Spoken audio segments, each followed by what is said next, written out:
Assalamualaikum warahmatullahi wabarakatuh. Waalaikumsalam warahmatullahi wabarakatuh. Bismillahirrahmanirrahim. Alhamdulillahi rabbil alamin. Wassalatu wassalamu ala ashrafil anbiya'i wal mursalin wa ala alihi wa ashabihil mujahidin at-tahirin, amma ba'du. Bersabda Rasulullah sallallahu alaihi wasallam, "Iza sarratka hasanatuka wa sa'atka sayyi'atuka fa anta mu'min." Apabila perbuatanmu yang baik menyebabkan engkau bahagia, apabila perbuatanmu yang baik menyebabkan engkau gembira, dan perbuatanmu yang jahat menyebabkan engkau jadi susah, itulah tanda bahwa di hatimu masih ada iman. Artinya, belum tentu orang yang berbuat baik merasa bahagia dengan kebaikan yang dikerjakannya. Dan tidak selamanya orang yang berbuat jahat sanggup menyesali perbuatan jahatnya. Oleh karenanya, apabila iman masih ada, apabila hati masih hidup, perbuatan yang baik menyebabkan orang gembira, perbuatan yang jahat menyebabkan orang susah dan gelisah hatinya. Ini mengandung pelajaran.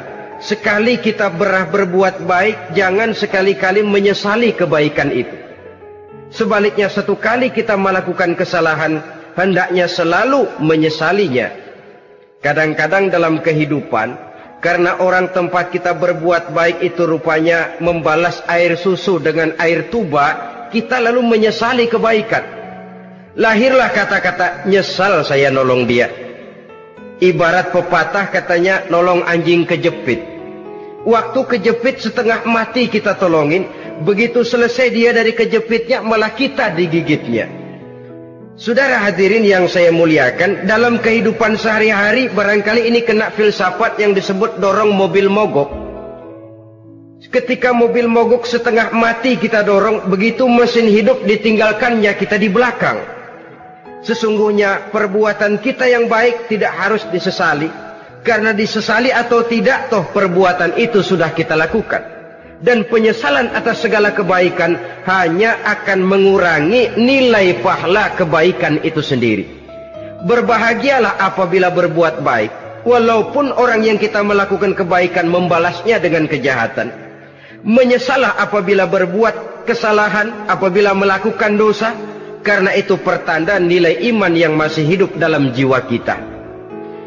Saudara-saudara kaum muslimin yang berbahagia, jadi sungguh pun pahala dan dosa sesuatu yang abstrak, efeknya jelas dia mendatangkan kebahagiaan atau membawa kepada kegelisahan batin di dalam kehidupan manusia.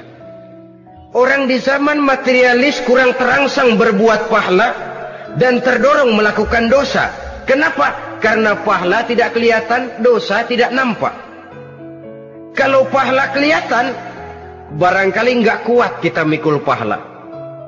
Kalau dosa benjol, umpama tiap bikin dosa palanya benjol, barangkali sudah nggak karu-karuan kepala kita.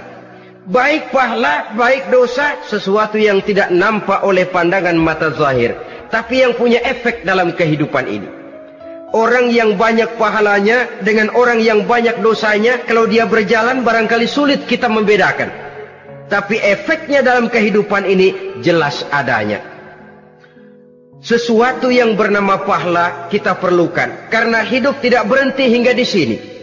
Sesuatu yang bernama dosa harus kita hindarkan, karena ada kelanjutan sesudah hidup yang sekarang ini. Kehidupan dari satu pertanggungan jawab. Itu sebabnya Imam Ghazali dalam bahasa yang indah sekali berpesan, "Jaddidis safinah fa innal bahra amiq wa khuziz zad fa innas safara ba'id." Perbarui selalu kapalmu, rawat, jaga baik-baik, dandani kapalmu, fa innal bahra amiq, karena sesungguhnya lautan ini sangat dalam. Satu bahasa yang indah dari tamsil terhadap kehidupan. Perbaiki kapalmu karena lautan ini sangat dalam. Artinya, jaga baik-baik hatimu. Pelihara iman dan keyakinanmu, karena hidup ini bagaikan gelombang lautan. Tempo-tempo air tenang, tempo-tempo ombak menggila dan menggunung. Jaga iman baik-baik karena hidup penuh dengan cobaan dan ujian. Itu maksudnya. Wa khuziz zad fa inna safara ba'id. Dan bawa bekal yang banyak karena perjalanan hidup ini sangat panjang. Perjalanan ini sangat jauh. Kita kalau pergi keluar kota tentu saja membawa bekal.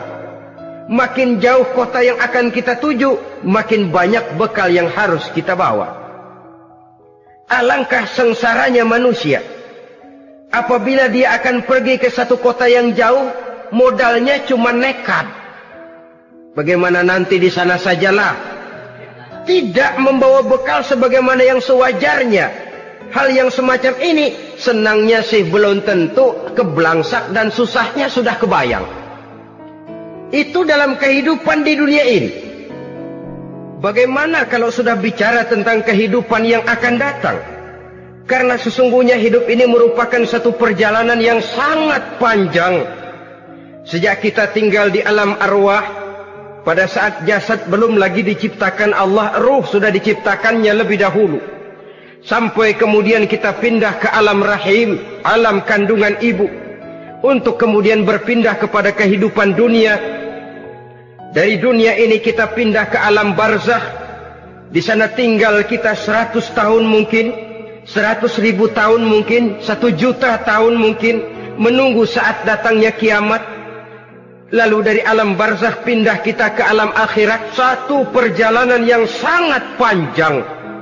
Alangkah malangnya, alangkah sengsaranya jika tahu kita begitu panjangnya perjalanan hidup ini, tidak ada bekal yang kita bawa. Artinya kesengsaraan, kesulitan yang bertali-tali sudah jelas akan menimpa kita. Kalau pergi kita keluar kota membawa bekal uang, membawa bekal makanan, apa bekal yang mesti kita bawa? Apabila kita kembali ke alam barzakh, kembali ke alam kubur, berkumpul di padang mahsyar di akhirat nanti, nasi yang mau kita bawa, uang yang mau kita bawa, tentu tidak lagi. Karena kehidupan materialis selesai di atas liang lahat. Bila masuk kita ke liang lahat, disitulah pahala dan dosa memegang peranan yang sangat penting. Maka pada pertemuan malam ini kita akan bicara tentang pahala dan dosa itu. Saudara-saudara kaum muslimin rahimakumullah, yang dinamakan pahala, kata Imam Ali Al-Jurjani dalam kitab At-Ta'rifatnya, ma yastahiqqu bihi ar-rahmatu wal maghfiratu minallahi ta'ala. Sesuatu yang pelaksananya berhak untuk mendapat rahmah dan ampunan dari Allah. Dengan kata lain, nilai pahala adalah akibat dari perbuatan-perbuatan di dalam melaksanakan perintah dan anjuran yang ada di dalam kehidupan agama. Apabila perintah dan anjuran kita laksanakan, nilai pahala itu lalu datang. Nah, nilai pahala dalam Islam, menurut konsepsi Quran, Allah menjelaskan, man jaa bil hasanati falahu asyru amsalihha. Barang siapa yang datang membawa satu kebajikan, barang siapa yang melaksanakan satu kebaikan, maka dia akan mendapat balasan 10 kali dari kebaikan yang dikerjakannya. 10 kali ini pun masih dilipat gandakan dengan 7. 7 ini pun masih dikalikan 100. Dan itu pun masih ditambah dengan pernyataan, wallahu yudha'ifu liman yasha. Allah masih akan melipat gandakan perbuatan baik seseorang yang dikehendakinya. Itulah nikmatnya dalam Islam. Tetapi sebaliknya, wa man jaa'a bisayyi'ati fala yujza illa mislaha. Barang siapa yang melakukan satu kejahatan, dia tidak akan mendapat balasan kecuali sesuai dengan kejahatan yang dikerjakannya. Alangkah rahman dan rahimnya Allah. Orang yang berbuat baik dibalas 10, dikali 7, dikali 100, masih dilipat gandakan pula. Tapi orang yang berbuat jahat tidak akan mendapat balasan kecuali sesuai dengan kejahatan yang dikerjakannya. Ini kan beda dengan sifat kita manusia. Kita ini kadang-kadang kalau dijitak membalasnya mukul. Tapi kalau orang berbuat baik kepada kita, kita enggan untuk berbuat baik kepada orang tadi. Allah tidak mengajarkan begitu. Satu kebaikan berbalas 10. Satu kejahatan berbalas dengan satu kejahatan. Maha Rahman dan Rahim Allah. Bahkan dalam Islam, niat berbuat baik saja mendapat pahala. Sedangkan niat berbuat jahat belum ditulis merupakan satu dosa sampai kejahatan itu dikerjakan oleh orang yang niat tadi. Umpamanya, saudara niat nanti malam giliran pengajian saya mau hadir di majelis taklim. Pas datang waktu malam hujan turun sangat lebat. Saudara berhalangan datang ke majelis taklim, saudara sudah mendapat pahala niat. Tapi saudara niat nanti malam kalau turun hujan, saya mau bongkar rumahnya si fulan, saya mau curi seluruh harta bendanya. Ternyata malam saudara tidak mengerjakan perbuatan itu belum ditulis dosa sampai perbuatan itu benar-benar dikerjakan. Tapi lalu jangan macam-macam. Kalau begitu niat aja yang baik, biar nggak usah dikerjain. Niat aja pengen ngaji walaupun tidak ada niatan untuk ngaji. Allah lebih tahu tentang apa yang terdetik di dalam hati sanubari kita. Itulah sebabnya sangat dianjurkan orang untuk melakukan segala macam kebajikan. Dan dianjurkan orang menjauhkan segala macam bentuk kejahatan. Karena dia akan berefek melahirkan dosa dan pahala. Dosa dan pahala itulah alat untuk memperoleh kebahagiaan di alam kubur, di padang mahsyar, sampai di akhirat nanti. Di dunia ini mungkin segalanya bisa kita beli dengan yang namanya uang. Keamanan kita bisa menyewa petugas untuk menjaga rumah kita. Kendaraan yang mewah bisa kita beli. Udara yang sejuk bisa kita ciptakan. Siapa banyak uang dia raja. Mungkin itu di dunia. Tapi bisa apa uang kalau kita sudah masuk ke alam kubur? Bisakah munkar nakir kita sogok? Udah karkir, jangan nanya nih, cepet. Bisakah malaikat azab menyingkir dengan uang semir? Ternyata tidak. Untuk memperoleh kebahagiaan di sana, nilai pahala. Kesengsaraan akan kita dapat kalau kita banyak menumpuk dosa. Oleh karena itu jangan beranggapan pahala nggak kelihatan, dosa juga nggak kelihatan, biarin saja. Yang tidak kelihatan ini pada waktunya akan memegang peranan yang sangat penting. Tapi tidak cuma untuk menghadapi hidup di situ, kita lalu harus berbuat baik dan meninggalkan yang jahat. Terutama juga di dunia ini. Toh pepatah bilang gajah mati meninggalkan gading, harimau mati meninggalkan belang. Apa yang akan kita tinggalkan setelah kita mati? Kita ingin jasad kita boleh hancur terkubur tanah, tapi nama kita ingin hidup terus, dikenang orang 100, 1000, bahkan 1.000.000 tahun yang akan datang. Ditulis orang dengan tinta emas dalam sejarah, tercatat kita sebagai orang baik-baik. Saudara-saudara kaum muslimin rahimakumullah. Lalu perbuatan apa yang bisa mendatangkan pahala itu? Saudara-saudara, semua perbuatan yang diperintah dan dianjurkan oleh Allah, yang dikerjakan dengan ikhlas hanya untuk mencapai ridho Allah, mendatangkan pahala. Kadang-kadang menurut pendapat kita remeh, tapi nilainya di sisi Allah besar. Itu pahala. Menghitung pahala itu hak prerogatif Allah. Perbuatan yang ringan Allah mau berikan ganjaran yang besar, itu urusan Allah. Misalnya, kata Nabi, la tahkiranna minal ma'rufi syai'an. Jangan kamu menganggap remeh perbuatan baik walaupun kecil. Jangan merasa sulit melakukan perbuatan yang mengandung pahala. Bertemu dengan teman, muka kita cerah, berpahala. menyingkirkan duri di jalanan berpahala, menolong orang yang sesat, memberitahu orang yang bertanya berpahala. Tidak sulit kalau kita mau. Yang diperintah dan dianjurkan oleh agama itu perbuatan yang mengandung nilai-nilai pahala. Masalahnya cuma tinggal mau atau tidak dan dikerjakan dengan ikhlas. Bertemu teman mukanya cerah, pahala. Menyingkirkan duri di jalanan, pahala. Sedekah, pahala. Tidak berupa perbuatan, bisa berupa ucapan. Misalnya bersolawat, pahala. Bertasbih dan bertahmid, pahala.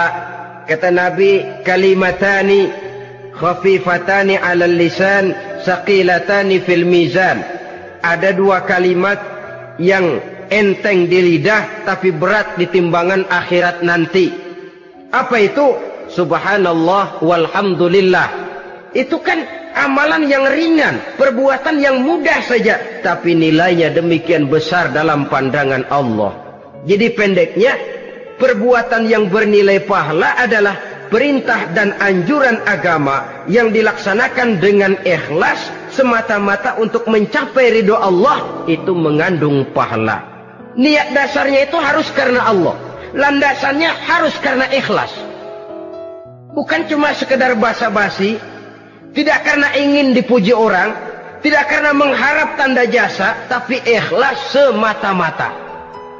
Dari perbuatan yang paling kecil dan mudah sekali sampai kepada amalan-amalan yang besar dan memerlukan biaya yang besar, seperti melaksanakan ibadah haji, seperti jihad fi sabilillah, membangun masjid, membangun pondok-pondok pesantren, membangun pusat-pusat kesehatan, membangun jalan-jalan umum, termasuk menjaga keamanan. Jangan dikira loh, siskamling umpamanya, menjaga keamanan kampung tidak berpahala. Kalau diniatkan ibadah, menjaga ketenangan warga supaya mereka tekun ibadah, ikhlas karena Allah, itu juga bernilai ibadah.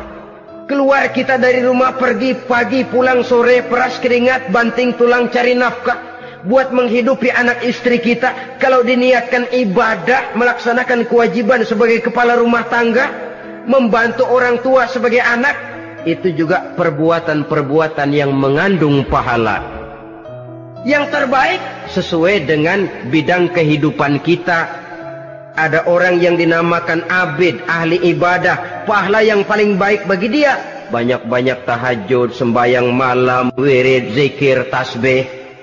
Ada yang dinamakan orang alim, pahala yang paling baik buat orang macam ini mengajar, menyebarkan ilmu, mendakwahkan Islam.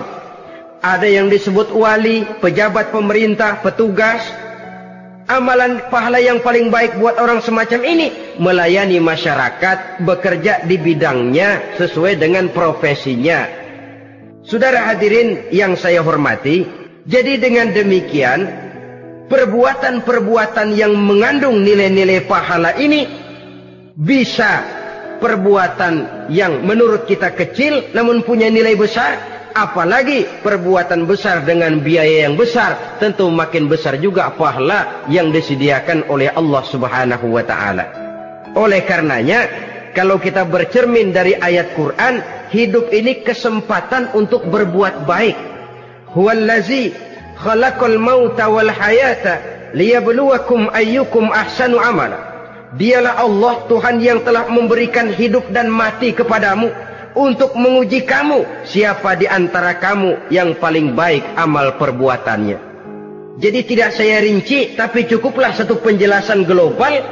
Perbuatan yang berpahala adalah perbuatan melaksanakan perintah Allah atau anjuran Allah dengan dasar ikhlas, dengan tujuan untuk mencapai ridho Allah semata-mata. Lalu apa perbuatan yang mengakibatkan dosa itu? Saudara-saudara, dosa lahir akibat melakukan larangan Allah atau mengerjakan yang dicelaknya. Nah, para ulama ada yang membagi dosa itu menjadi dua bagian. Ada dosa-dosa kecil, ada dosa-dosa besar. Tetapi sebenarnya ditinjau dari segi hakikatnya, kalau sudah melakukan satu kesalahan yang mengakibatkan dosa, jangan dilihat besar dan kecilnya, tapi kepada siapa dosa itu kita kerjakan. Sebab kalau dosa kita anggap satu yang kecil, orang akan terangsang untuk mengerjakan yang kecil-kecil saja. Sehingga dengan demikian, yang kecil pun akan menjadi besar kalau ditumpuk-tumpuk. Sedangkan yang besar bisa saja menjadi kecil kalau selalu diiringi dengan permohonan ampun kepada Allah. Itu sebabnya para ulama sufi, orang-orang tasawuf mengatakan, la saghair ma'al istimrar wala kabair ma'al istighfar. Tidak ada dosa yang kecil kalau dikerjakan terus-menerus, dan tidak ada dosa yang besar kalau digempur tiap saat dengan perbuatan istighfar atau memohon ampun kepada Allah Subhanahu wa taala. Cuma saja pada umumnya, karena dosa-dosa kecil itu lebih mudah taubatnya, dan ada janji Nabi, barang siapa yang meninggalkan dosa-dosa besar akan diampuni dosa-dosanya yang kecil-kecil. Oleh karena itu, pada kesempatan ini kita akan juga bicarakan apa saja yang termasuk klasifikasi dosa-dosa besar, dengan harapan kita bisa menjaga diri, menyelamatkan diri, jangan sampai terjatuh ke dalam dosa-dosa yang besar tadi. Tetapi bukan berarti kita harus terangsang melakukan dosa-dosa yang kecil. Biarin kecil ini, tobatnya gampang. Dosa kelas teri. Dosa itu kan tidak kelihatan. Lalu terangsang melakukan perbuatan dosa-dosa walaupun kecil, kalau berlarut terus-menerus dia akan tumbuh menjadi dosa yang besar. Oleh karenanya, jangan sampai mengundang pengertian kalau kita membicarakan dosa-dosa yang besar lalu terangsang melakukan dosa-dosa yang kecil. Karena bagaimanapun juga dosa kecil dan dosa besar sama dalam arti kepada Allah kita melakukan kesalahan. Dan dosa yang kecil pun kalau bertumpuk, dia akan menjadi banyak.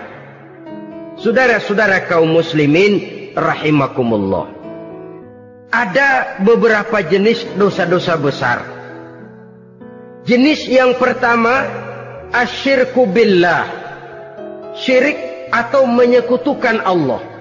Dari sekian deretan dosa-dosa besar, syirik ini merupakan bapak moyangnya dosa. Dedengkotnya dosa itu syirik, menyekutukan Allah. Bahkan dosa yang lain Allah masih mau mengampuni, tapi kalau sudah syirik, menyekutukan Allah, itu sudah satu dosa yang tidak berampun sama sekali. Oleh karena itu tepat pesan Imam Ghazali tadi, jadi di safinah fa innal bahra amik, jaga iman, pelihara akidah, dandani kapal. Karena hidup ini gelombang lautan sangat dalam, hidup banyak cobaan.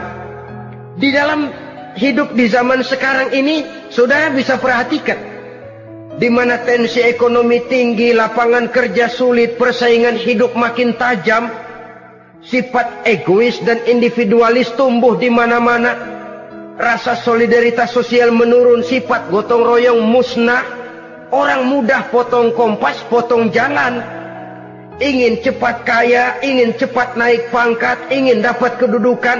Kadang-kadang akidah pun terjual, akidah pun musnah, jatuh ke jurang syirik pun tidak jadi soal. Itu yang kita khawatirkan.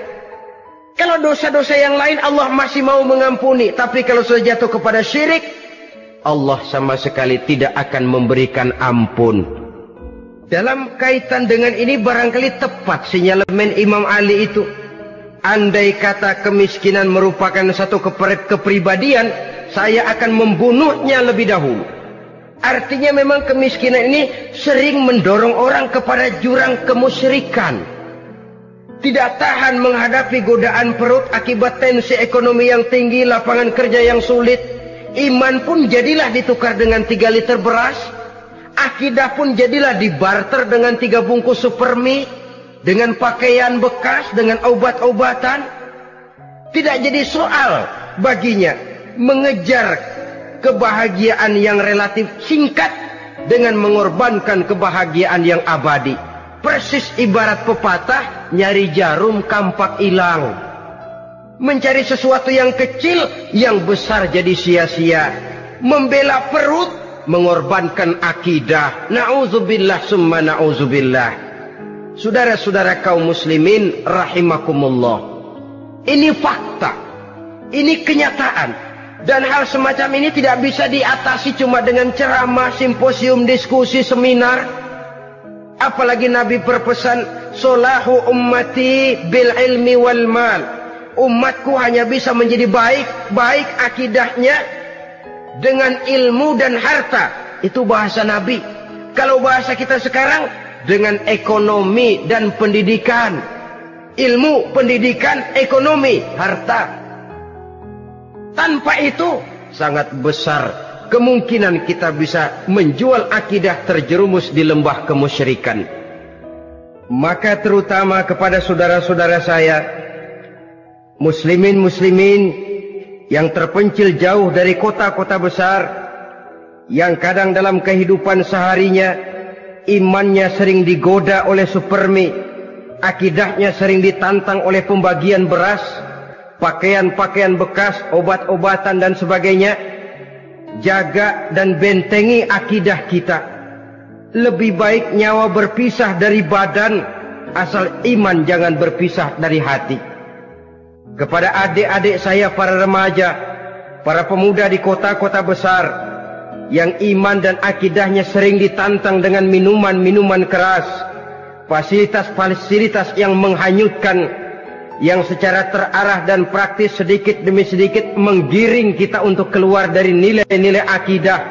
Hati-hati, jaga baik-baik, sebab intan paling mahal, mutiara paling berharga, tidak lain nilai iman ini.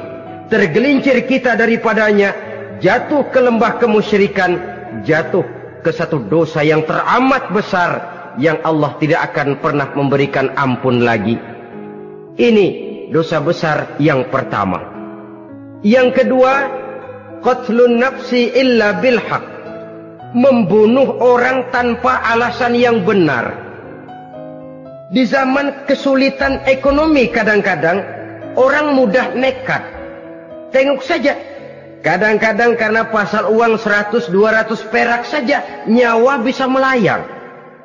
Kadang-kadang karena urusan yang remeh, salah omong, salah ambil, salah ucap, salah pegang, nyawa bisa jadi melayang. Alangkah murahnya nyawa, seakan-akan kita yang punya.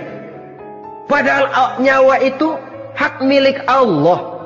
Tidak pantas kita merampasnya, tidak pantas kita menghilangkannya dari jasad seseorang. Oleh karenanya, membunuh orang merupakan satu dosa yang sangat besar. Jangankan kepada orang yang seakidah, orang yang lain akidah saja pun, kalau dia hidup berdamai, rukun, berdampingan, kita harus melindungi. Apatah lagi teman seakidah sendiri. Saudara-saudara kaum muslimin rahimakumullah. Pantas kalau Nabi menyatakan, apabila dua orang Islam sudah saling berkelahi, berbunuh-bunuhan, al-qatil wal maqtul finnar. Yang membunuh dan yang dibunuh, dua-duanya sama-sama masuk neraka. Sahabat heran, ya Rasul, kalau yang membunuh masuk neraka sih wajar, tapi yang terbunuh kok neraka juga, kenapa? Kata Rasul, sebenarnya dia juga cuma sudah niat untuk membunuh, cuma keduluan saja. Andai kata dia tidak terbunuh, tentu dia yang akan membunuh.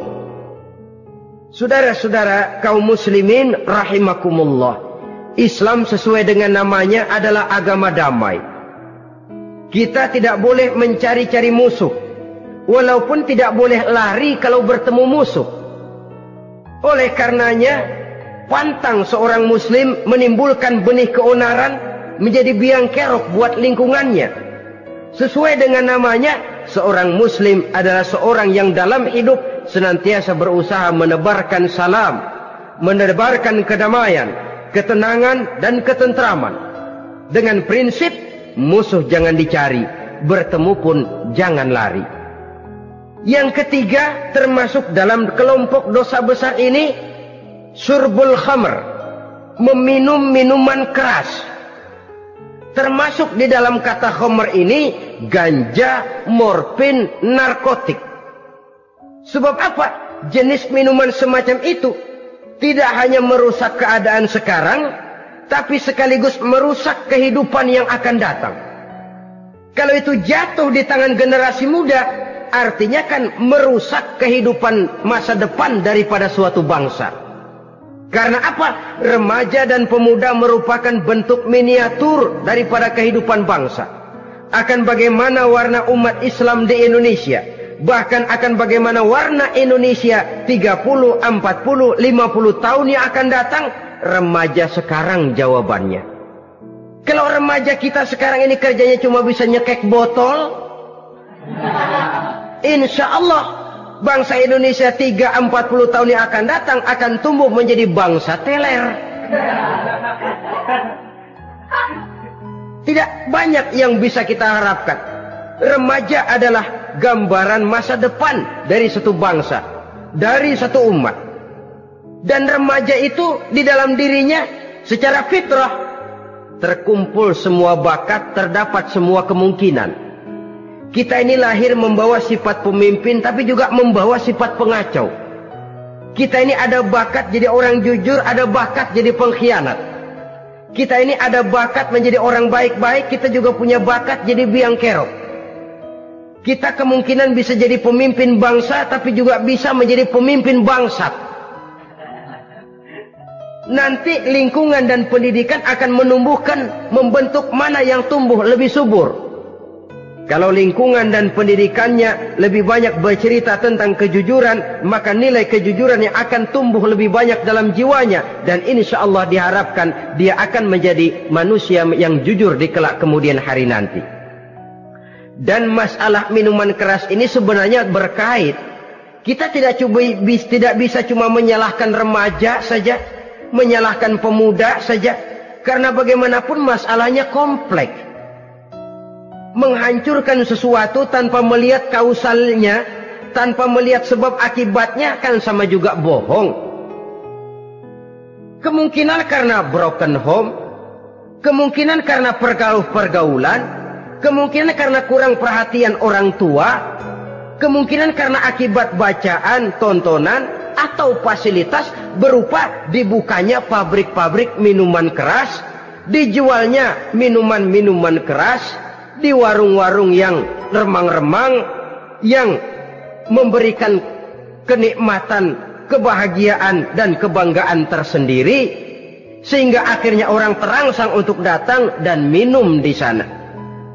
Pada dasarnya memang sepele, cuman minum, nggak ngerugiin orang lain kan? Iya, pada waktu minum. Tapi dikala sudah mabuk, out of control, apapun bisa kita lakukan. Yang kita ucapkan kita tidak sadari lagi, yang kita kerjakan tidak kita sadari lagi. Dikala itu segala macam kejahatan bukan sesuatu yang tidak mungkin untuk kita laksanakan. Nggak ngerugiin orang lain, memang pada saat mau minum. Tapi begitu minum, mabuk, kita bisa merugikan orang lain. Setidaknya merugikan diri sendiri. Pertumbuhan IQ menjadi lemah, semangat kehidupan hilang, gairah kerja menurun, kalau tidak ada sama sekali. Lalu apa yang bisa kita lakukan di dalam kehidupan? Dan akan lebih celaka kalau ini menimpa kehidupan generasi muda kita. Kadang-kadang yang ironi ya, kalau yang orang tuanya mampu barangkali masih tertolong. Tapi yang orang tuanya kondisi ekonomi lemah masih kepengen teler juga. Orang tuanya nggak mampu masih pengen mabuk. Dari ganja, morfin nggak dapet, akhirnya kaleng cat diisepin. Yang penting kan bisa teler, mendatangkan satu kebahagiaan tersendiri. Itu sebabnya memang satu kejahatan menurut teori polisi ya hanya bisa terjadi karena faktor N dan K, niat dan kesempatan. Niat ada, kesempatan ada, jadi orang jahat. Kurang salah satunya, biasanya kejahatan terbendung. Niat ada, kesempatan tidak ada, sulit berbuat jahat. Kesempatan ada, niat tidak ada, tidak mungkin orang jahat. Tapi yang paling dominan sebenarnya niat. Kalau niat sudah kuat, kesempatan bisa dicari. Kesempatan bisa diciptakan. Biar Hansip nongkrong, ditungguin lengahnya. Iya biarin. Jam 11 sampai jam 2. Matanya melotot. Jam 3 dia mulai ngulet, ngempet. Nah, di saat itu saya masuk ke rumahnya. Kalau niat kuat, kesempatan bisa diciptakan. Dan kalau sudah niat, ini masalah hati. Kalau sudah masalah hati, menyangkut soal moral. Moral artinya sudah masuk kepada kehidupan agama. Saudara-saudara kaum muslimin rahimakumullah. Yang keempat yang termasuk jenis dosa besar, az-zina, perbuatan zina. Di zaman pergaulan bebas dengan prinsip free love, free sex ini, tengok sudah berapa banyak gadis-gadis bergelimpangan jadi korban. Berapa banyak bayi-bayi yang lahir ke dunia tanpa tahu kemana dia mesti memanggil bapak. Apakah deretan jumlah korban ini masih harus bertambah lagi? Paling tidak, biarlah yang sudah jadi korban, tapi jangan bertambah lagi hendaknya. Masing-masing kita berupaya menahan diri. Termasuk dalam kategori zina ini, yang merupakan cabang-cabangnya, liwat, homoseks, lesbian, masturbasi. Bahkan masturbasi itu termasuk jenis zina tangan. Dan itu juga merupakan satu dosa. Di samping dosa juga merusak diri. Karena bagaimanapun juga dia akan mengurangi kemampuan daya pikir seseorang. Maka agama memberikan jalan keluar. Pesan Nabi, ya ma'syara syabab, man istata'a minkumul ba'at falyatazawwaj. Hai para pemuda, kata Nabi, barang siapa di antara kamu yang sudah bisa ba'at, yang sudah mampu ba'at. Ba'at itu artinya memberikan nafkah, baik nafkah zahir maupun nafkah batin. Falyatazawwaj, maka hendaklah dia kawin. Jadi yang maksud ba'at ini ya nafkah zahir, ya nafkah batin. Kita kadang-kadang cuma bisa ngasih nafkah batin saja sudah merasa pokoknya kan saya sanggup untuk kawin, lalu kawin tanpa kehilangan, dengan kehilangan pertimbangan. Saudara-saudara, wa in lam yastati', adapun kalau dia belum mampu, fa alaihi bisyam, hendaknya dia banyak puasa. Fa innahu lahu wija, karena puasa itu akan merupakan benteng jangan sampai orang memperturutkan hawa nafsunya. Andai kata puasa belum hobi, banyaklah olahraga para pemuda, para remaja. Karena dengan olahraga, pemikiran untuk memperturutkan hawa nafsu agak sedikit terkendali dan energi tersalurkan dalam bentuk yang positif. Pendeknya kreatif, banyak kegiatan. Ini pesan Imam Syafi'i tepat itu. Kata beliau, inni ra'aitu wuqufal ma'i yufsiduh in sala taba wa illam yajri lam yatib. Aku melihat air kalau diam rusak, tapi kalau dia mengalir jernih. Air kalau ngendap nggak ngalir, nyamuk nyarang di situ, bisa jadi sumber penyakit. Manusia hidup begitu. Kalau nggak punya kegiatan, nggak kreatif, kerjanya cuma ndelohom, ayam-ayam, akhirnya jadi ngerusak. Ngomongin orang, Jano ngapa? Ano. Kebangetan nggak ngapa-ngapain, orang aja dipontenin. Orang diomongin, lahirlah namimah, lahirlah ribah. Saudara-saudara, air itu kalau ngendap ada aja yang nyarang. Tapi kalau dia ngalir, orang ada kesibukan, insya Allah dia tidak akan jatuh kepada sesuatu yang bisa mengundang dosa.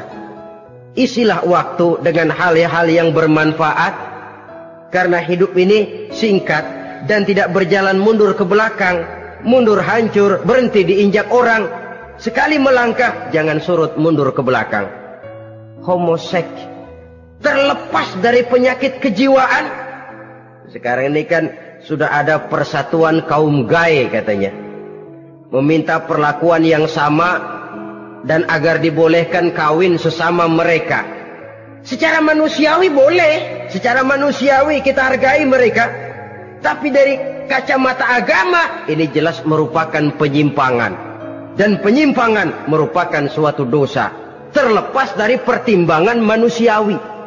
Jangan karena terlalu memperturutkan suara manusiawi, lalu kita mengesampingkan agama.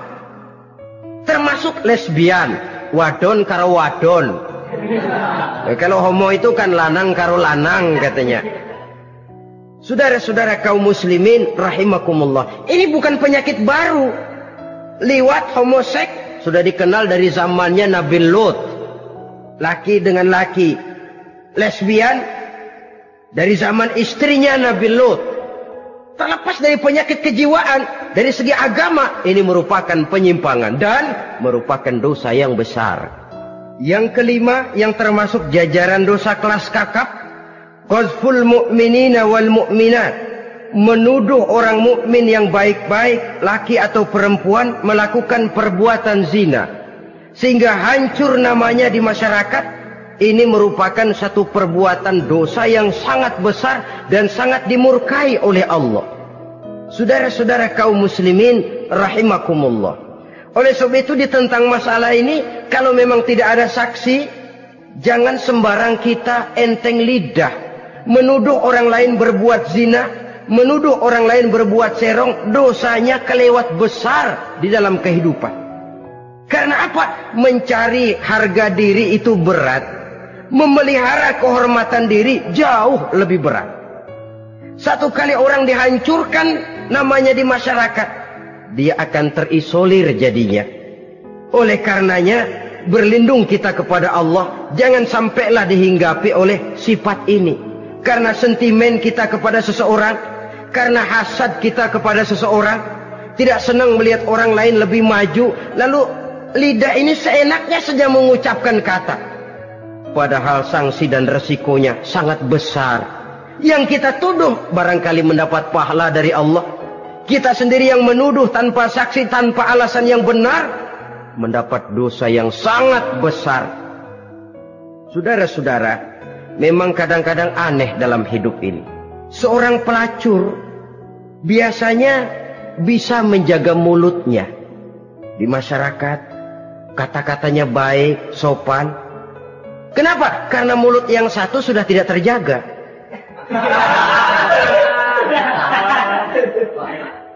Kita kadang-kadang kehormatan bisa kita jaga, tapi mulut tidak terkontrol. Ngomong saenake dhewe, bikin orang mangkel, kesal, fitnah sana, fitnah sini, menghancurkan nama baik orang, ngomongin yang macam-macam.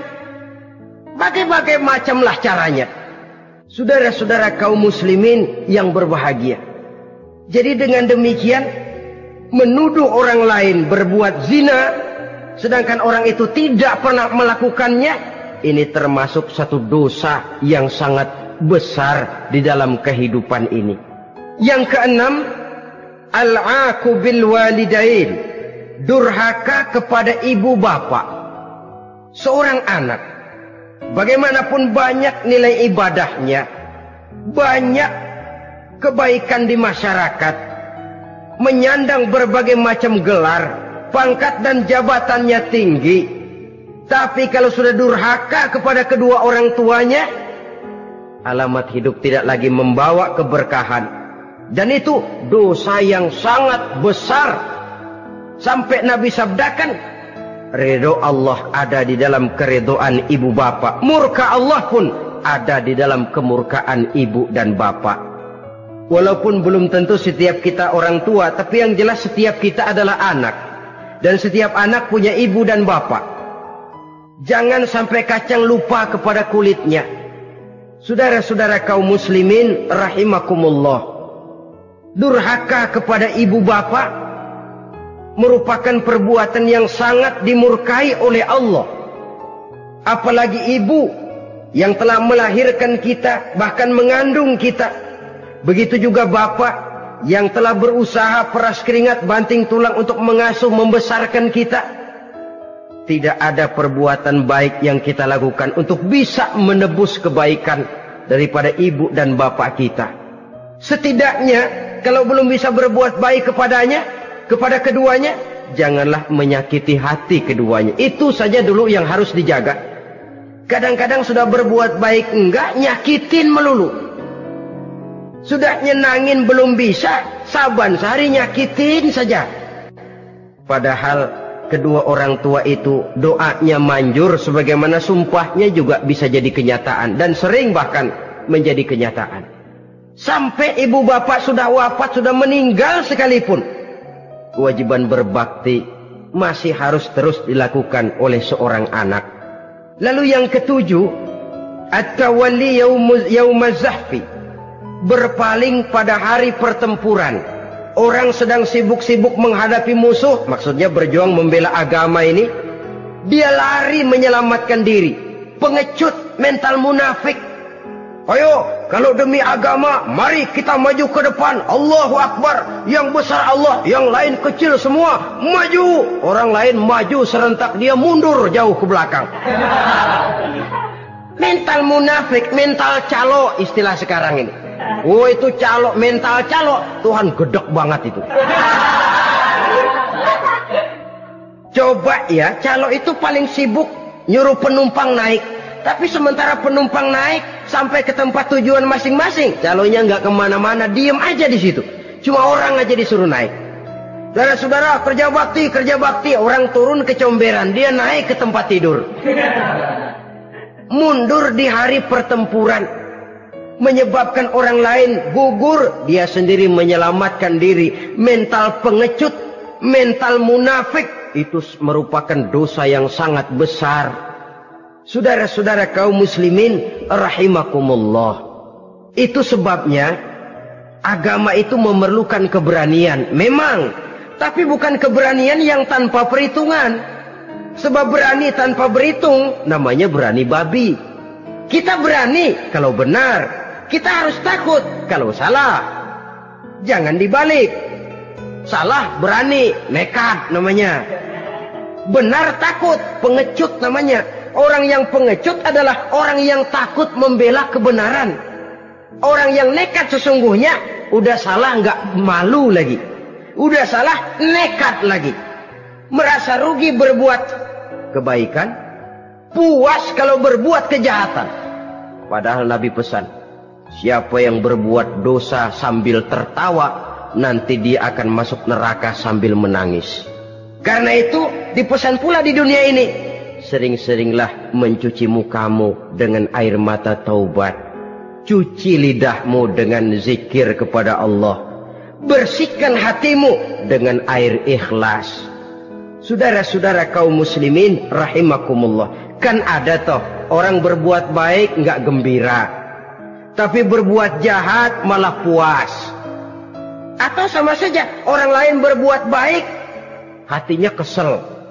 Orang lain berbuat jahat, dia malah mendukung. Atau orang lain tergelincir berbuat jahat, dia malah girang. Ini kan tidak objektif. Karena yang berbuat baik, orang yang dia keselin, dia nggak seneng. Tetapi karena yang berbuat jahat, orang yang dia senengin, dibenerin juga. Itu nggak objektif namanya. Mundur di hari pertempuran pada saat saudara-saudara kita sedang menghadapi musuh, sikap pengecut yang sangat dibenci Allah. Yang kedelapan, termasuk kelompok dosa besar, aklu malil yatim, makan harta anak yatim. Kadang-kadang ada orang mengeksploitir loh nasib anak-anak yatim. Karena biasanya para dermawan peka kalau mendengar nasib yatim, memberikan santunan. Si yatim belum makan, yang ngurusin udah pada kenyang. Mengeksploitir, memakan harta anak yatim termasuk dosa yang sangat besar. Sehingga Nabi pesan, ana wa kafilul yatim kahataini yaumal qiyamah. Aku dan orang yang menyantuni anak yatim seperti dua jari ini di hari kiamat. Rumah yang paling dimuliakan Allah adalah rumah yang di dalamnya ada anak yatim yang hidupnya dihormati, hidupnya disantuni, keperluannya dicukupi. Maaf saja, tahap kita menyantuni anak yatim ini baru tahap setahun sekali.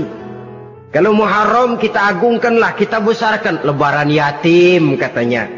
Kita kumpulkan dana, kita usap kepala yatim, kita kumpulkan beras, kita bagikan hari itu. Perkara bulan depan kelaparan, kita tutup kuping. Perkara bulan berikutnya dia kelaparan, kita masa bodoh. Bahwa di bulan Muharram kita santuni yatim piatu itu sudah baik. Tapi akan lebih baik lagi kalau kita sanggup menjadi bapak asuh mereka, memikirkan sekolah mereka, ada kontinuitas. Kalau mereka diasuh oleh orang lain, lalu bertukar agamanya, berpindah akidahnya, kita ngomel habis-habisan. Tapi kita ada kemampuan, kita tidak mau berbuat semacam itu. Ya sama juga bohong namanya. Saudara-saudara kaum muslimin rahimakumullah. Orang yang menyantuni yatim mendapat pahala besar. Tapi orang yang mengkorup harta anak yatim, dosanya juga sangat besar. Berhati-hatilah kalau kita diberikan kepercayaan oleh masyarakat untuk mengurus anak-anak yatim.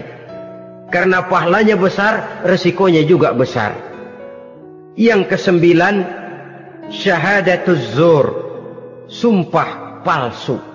Sebab sumpah palsu ini menggunakan nama Allah untuk sesuatu yang tidak benar. Nama kita saja dibawa untuk yang tidak benar, kita jengkel. Nama kita dipalsukan untuk sesuatu yang tidak baik, kita kadang-kadang jengkel. Tidak puas jengkel, menuntut melalui saluran hukum. Kenapa? Nama saya dicatut. Bagaimana lagi kalau nama Allah kita pakai untuk bersumpah, sumpahnya palsu, menguntungkan kita, merugikan orang lain, Allah murka betul. Maka sumpah palsu termasuk deretan dosa-dosa besar. Apalagi yang ke-10, aklur riba, makan riba alias renten. Ini kan yang cepat mendatangkan uang. Kadang-kadang kalau yang bikin riba itu orang awam barangkali, ya masih kita maklumi. Kadang-kadang penyakit ini datang menimpa mereka juga yang kita kenal kebaikannya. Bahkan suka datang ke musola, rajin ke masjid kadang-kadang. Riba masih dimakannya. Karena cara cari duit paling enak. Duit utuh, tambahnya terus masuk. Na'udzubillah summa na'udzubillah. Itu yang diibaratkan dalam perjalanan Mi'raj waktu Nabi diperlihatkan neraka. Orang perutnya sebesar rumah dililit ular. Diseret-seret itu hancur perutnya, dibulatkan lagi, diseret lagi, hancur lagi, dibulatkan lagi, terus menerus begitu. Dia berteriak, mengerang, mengeluh, mengaduh kesakitan. Nabi tanya, itu apa Jibril? Itu contoh dari umatmu yang suka makan riba Muhammad. Makan renten. Saudara-saudara, ini kan mencekik leher orang. Orang sedang kesulitan. Kelihatannya sih baik, menolong. Tapi di belakang menolong itu nyekek. Di belakang nolong itu nyekek. Dan nyekek itu sebenarnya tujuan utamanya. Orang yang menjalankan riba pada dasarnya tidak punya peri kemanusiaan kok. Kalau dia kelihatannya mau menolong, kelihatannya motifnya mencari untung di belakang itu. Jauh dari kemanusiaan. Yang ke-11, saudara-saudara, termasuk jajaran dosa besar itu qat'ur rahim, memutuskan silaturahmi. Marah, hobi sama marah. Kalau 3 hari nggak marahan sama orang, ngebet palanya. Selalu nyari gara-gara. Kalau udah marah berlaku perpanjangan waktu. Tahun, 2 tahun, kadang-kadang seumur hidup. Saudara hadirin yang saya muliakan. Apalagi mengurangi timbangan termasuk kelas dosa besar. Makan suap termasuk dosa besar. Semir menyemir dosa besar. Apalagi bunuh diri. Nah ini, bunuh diri dosa besar.